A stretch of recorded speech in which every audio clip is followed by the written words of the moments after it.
In the oldest, darkest stretches beyond our solar system, past the place where sunlight fades into memory, a small machine has been drifting alone for nearly half a century. Voyager 2, launched in 1977, was never built to return. It was built to witness. It crossed the planets, slipped past the heliosphere, and entered the interstellar medium as humanity's furthest emissary into the unknown. While the world moved on, Voyager didn't. Its antenna remained pointed at home, listening, waiting, carrying our message to whatever might exist out there. And last month, it spoke back. Not with routine data, not with radiation readings or solar observations, but with something no one expected. Something structured, something rhythmic, something wrong. At first, it looked like background static, the kind of noise deep space produces endlessly. But buried inside the static was a pattern. A low-frequency pulse repeating every 11.2 seconds with mechanical precision. Cosmic background noise doesn't repeat, plasma fluctuations don't repeat. Even stellar interference doesn't repeat this cleanly, but this pulse did. Like a clock ticking in the void, engineers assumed it was a software glitch. They blamed deep space interference, outdated hardware, or corrupted telemetry. But when they searched the older logs, they found the same pulse occurring weeks earlier, a moment everyone had missed. Only now, with improved AI filtering, the signal stood out sharply. The pulse wasn't originating from Voyager, it was coming from somewhere outside the probe. And worse, its strength was increasing. Inside the pulse was something even stranger, a spectral signature, a kind of atomic fingerprint. It resembled hydrogen, the most abundant element in the universe. But inverted hydrogen resonance doesn't invert on its own. Something had either manipulated it or produced a mimic of it. Scientists argued over the meaning. Some said it was a cosmic anomaly. Others believed it was deliberate tampering. But whether natural or intentional, one fact became unavoidable. The silence of deep space was no longer silent. Something out there knew how to speak mathematically. NASA began triangulating the pulse using delay analysis from the Deep Space Network. What they found turned unease into dread. The source wasn't stationary. It was moving, not drifting like ice, not orbiting like debris, moving with intent. It followed a vector nearly parallel to Voyager 2's path, as if shadowing the spacecraft. But its motion didn't follow gravity. It accelerated in bursts. It slowed. It changed velocity as though responding to Voyager's faint transmissions. And when mission control simulated its trajectory using Newtonian physics, every model failed. The object wasn't coasting. It was correcting, adjusting, almost listening. Even stranger, it wasn't broadcasting toward Earth. It was reflecting Voyager's signal back into deep space, modifying the data stream like a mathematical echo. That's when classified discussions began. Was this a rogue satellite? A relic from an ancient civilization? A dark object built by someone else, lying dormant until Voyager's emissions woke it? The questions grew louder when linguists were brought in to inspect the anomalous binary segments embedded within the transmission. They discovered symmetrical geometries hidden in the data spirals, fractals, patterns resembling ancient Earth glyphs, Sumerian, Nazca, even certain Cyclopean mathematical spirals. These weren't random glitches. They were visual structures encoded in electromagnetic harmonics. Intelligent signal theorists proposed a disturbing possibility. This wasn't a message, but a test. A way to determine whether humanity was capable of recognizing meaning inside complexity. And now, after 46 years drifting through eternity, Voyager 2 had triggered something that had been waiting in the dark. The implications grew even more unsettling when Voyager 1, billions of miles away, detected a faint magnetic fluctuation matching the same pattern. Two spacecraft, two anomalies, 2 points of contact, separated by vast distances but touched by a single unknown influence. Suddenly, scientists realized this wasn't an isolated glitch. It was coordinated. And then Voyager. 2 went silent. Not a weak signal, not degraded telemetry. Silent. Total blackout. Every receiver in the Deep Space Network across California, Spain, and Australia lost connection at the exact same moment, 1437 UTC. The probability of synchronized global equipment failure was statistically 0. Something had severed the link from the outside cleanly, precisely, intentionally. 5 minutes later, a narrowband radio wave hit Earth from the same region of space. It wasn't a pulsar, it wasn't a quasar, it wasn't any known astrophysical source. It carried no readable structure, but its power matched known pulsar emissions despite coming from near Voyager's location. And then, analysts noticed something chilling. The signal wasn't constant. It was approaching, slowly but undeniably approaching.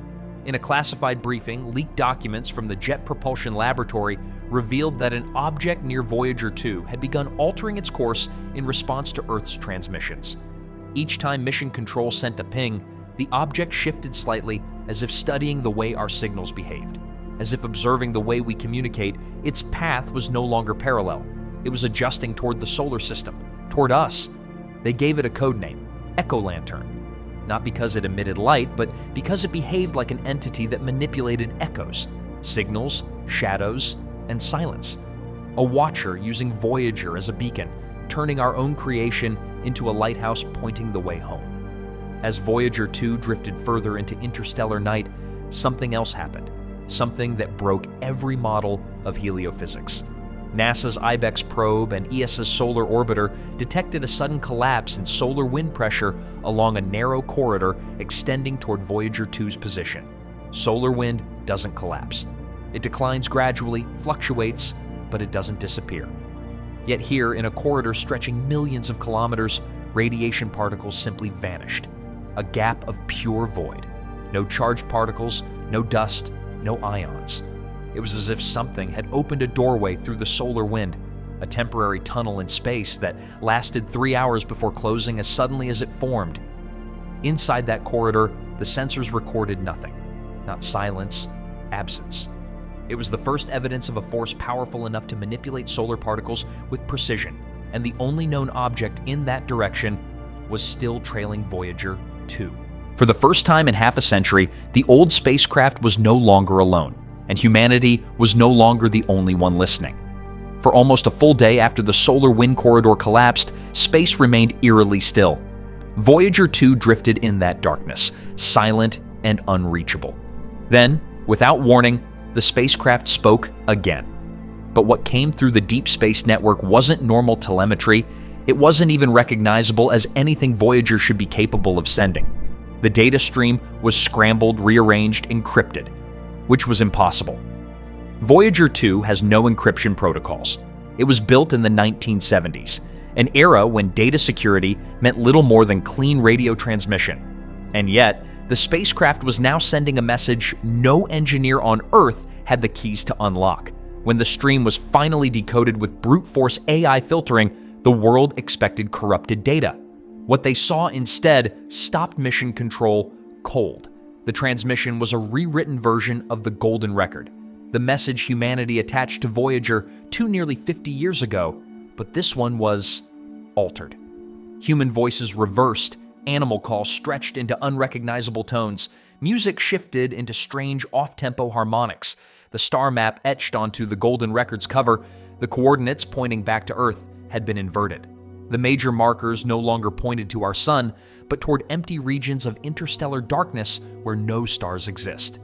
It was as if something had taken our message of introduction and rewritten it into something else entirely. Not a greeting, a reply, or a correction. Engineers tore into Voyager's onboard systems hunting for tampering, but what they found was even more disturbing. Several command subroutines, untouched since the 1970s, had been rewritten, not corrupted, not damaged, rewritten in clean, structured code that Voyager's hardware shouldn't even be able to interpret. It was as if the spacecraft had executed a set of instructions it was never built to understand, and those new commands all pointed toward one function: long-range transmission, not aimed at Earth, but aimed at deep interstellar space. Voyager wasn't just receiving anymore, it was answering. Within hours, a chain reaction began across the scientific community. Global observatories were ordered quietly and urgently to reorient their arrays toward 3 specific sectors of deep space. None of the redirections were publicly explained. At the same time, encrypted messages leaked from a European defense agency referencing something that until then had only been rumored: the Wake Protocol. A multinational emergency directive reserved only for one scenario: confirmed external contact involving autonomous probes. The protocol wasn't about communication, it was about containment, limiting frequencies, rerouting satellites, preparing for the possibility that something out there had begun to communicate without our approval, and that whatever answered might not speak in forms we could control, because once a machine begins receiving instructions from something other than its creators, the creators are no longer in control of first contact. Then came the most unsettling anomaly yet.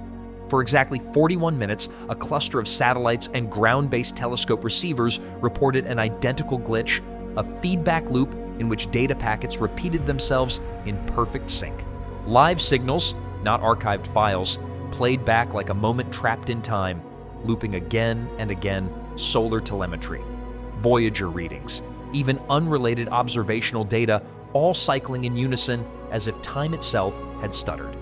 Physicists who studied the anomaly noted something chilling. The waveform of the loop matched the harmonic structure of Voyager 2's mysterious pulse, the same pulse tied to the object following it. A few researchers privately suggested a possibility they refused to publish, that the anomaly wasn't a glitch at all, but a spatial distortion. A ripple affecting the chronology of data itself. If true, the event wasn't just a signal. It was a touch, a hand brushing against the fabric of time. They gave the event a name, Kronos Bloom. 2 days after Kronos Bloom, the next anomaly struck. Remote monitoring stations in Norway and New Zealand, both in low-noise isolation zones, picked up a narrowband signal entering Earth's atmosphere, not bouncing off it, not reflecting from it, entering it directly from interstellar space. The signal carried the same harmonic signature as Voyager 2's last burst. But what it did next was worse. Instead of dissipating, the transmission embedded itself into terrestrial systems. Ocean sensors, satellite relays, communication buoys. It piggybacked onto every network it touched. Not as malware, not as disruption, but as a silent addition. A new layer of signal woven into Earth's digital bloodstream. Not destructive, not detectable by normal scans, just present. It was now inside our global data infrastructure. As the world scrambled to understand the intrusion, an unexpected discovery emerged from a team of Brazilian astronomers reviewing infrared sky maps from the 1990s. Hidden in the old data was a faint cold object following a path nearly identical to Voyager 2's, but never cataloged. It had been there since at least 1981, trailing the probe from a distance, silent and invisible. When its trajectory was plotted, the truth became clear. This object wasn't random. It followed Voyager's path in a logarithmic spiral, a shape encoded in natural growth patterns, galaxy formations, and ancient mathematics. The astronomers named it Echo Zero. The implication was chilling. This thing had been watching Voyager 2 for decades, long before anyone noticed. And as attention shifted to Echo Zero, something even stranger happened. NASA quietly redirected the James Webb Space Telescope toward the space between Voyager 2 and the source of the incoming signal. What Webb found wasn't a single object. It was a cluster, a field of reflective masses drifting together in coordinated formation. They didn't orbit anything. They didn't scatter. They moved like a flock responding to invisible currents. Webb's spectroscopic analysis revealed exotic alloys with unstable half-lives, materials that shouldn't exist naturally, yet somehow remained intact in the cold vacuum. Earth wasn't being observed by a lone object. It was being studied by a group. Then came the final trigger. Cybersecurity agencies detected a low-frequency digital echo repeating itself across cloud servers, underwater cables, and government satellite channels. The packets were tiny, almost meaningless on their own, but their structure was identical to the harmonic signature of Voyager's modified transmission. An interstellar signal had entered Earth's networks, not as a threat, but as a presence, a quiet listener, a watcher inside the machine. For the first time in human history, the line between signal and entity had blurred. Something out there had answered Voyager 2. And now, through systems we created, it was speaking back. What humanity didn't know yet was that the scariest part wasn't the signal. It was the silence that came next. The silence that followed wasn't calm. It wasn't peaceful. It was the kind of silence that feels engineered, as if something vast had paused the universe for reasons we could not yet understand. For 18 minutes, telescopes across Chile, South Africa, and Australia all recorded the same impossible phenomenon: the cosmic background radiation, the constant hiss of the universe, the leftover whisper of the Big Bang, vanished completely. Not weakened, not distorted, gone. Astrophysicists panicked. Instruments were recalibrated, power systems checked, atmospheric interference ruled out, but every test came back clean.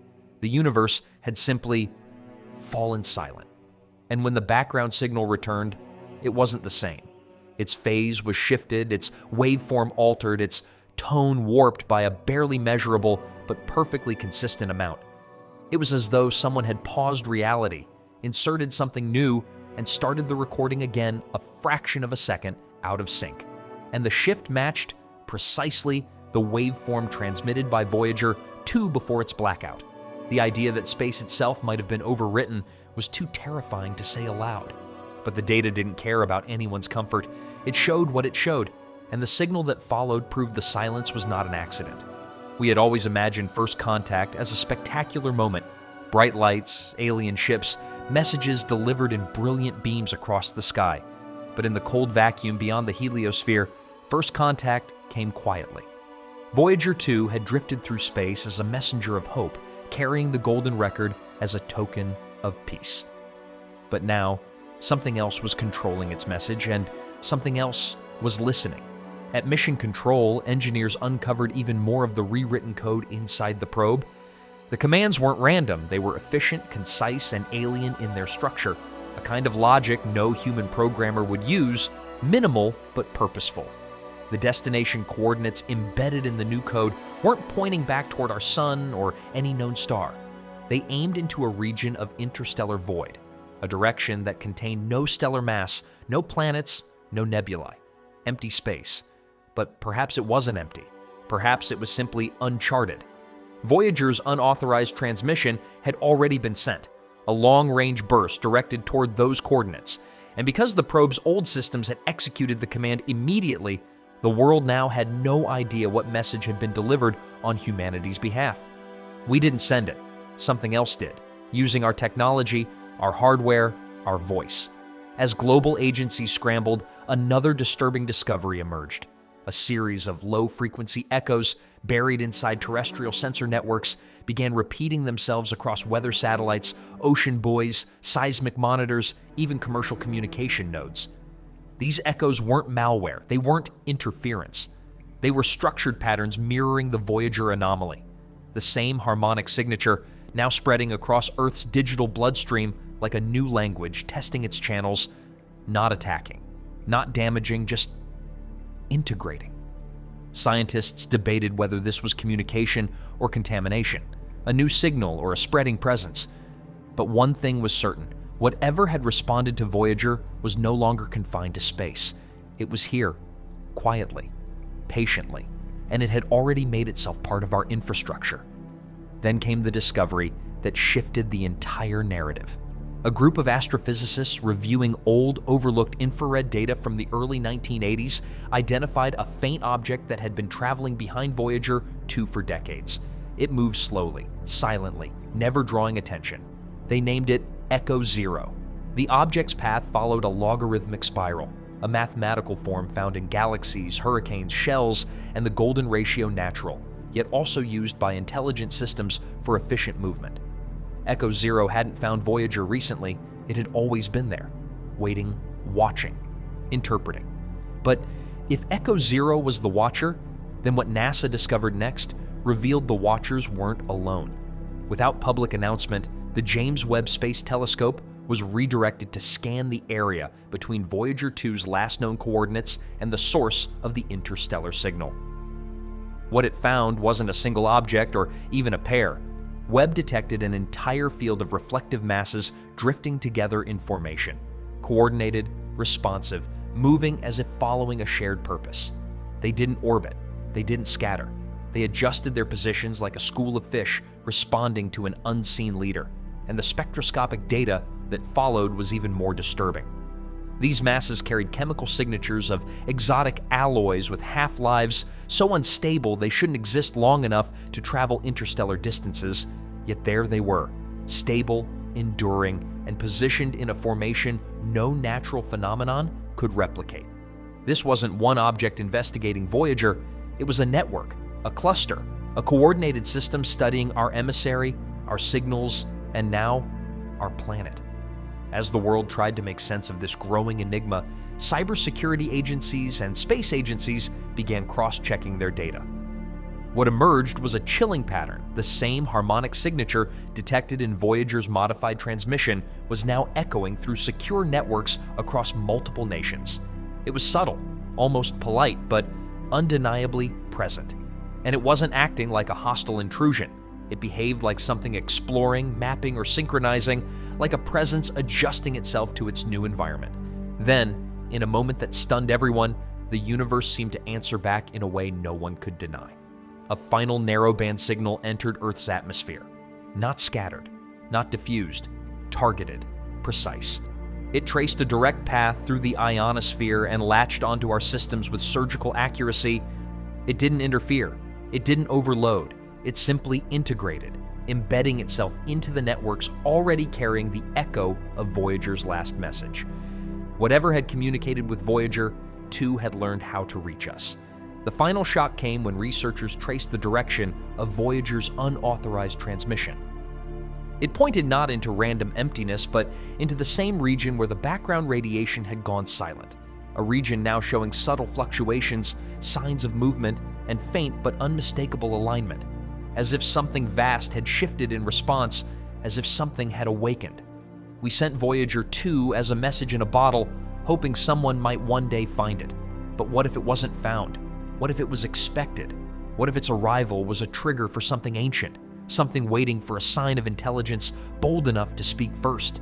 The signals, the silence, the rewritten code, the reflective masses, the corridor through the solar wind, none of it points to coincidence, it points to intention. And now, with a presence quietly woven into our networks and a cosmic reply unfolding in the void, humanity faces a truth we were never prepared to confront. We didn't discover something alien, we activated it. And the only question left is whether whatever woke up is coming to meet the voice that called it.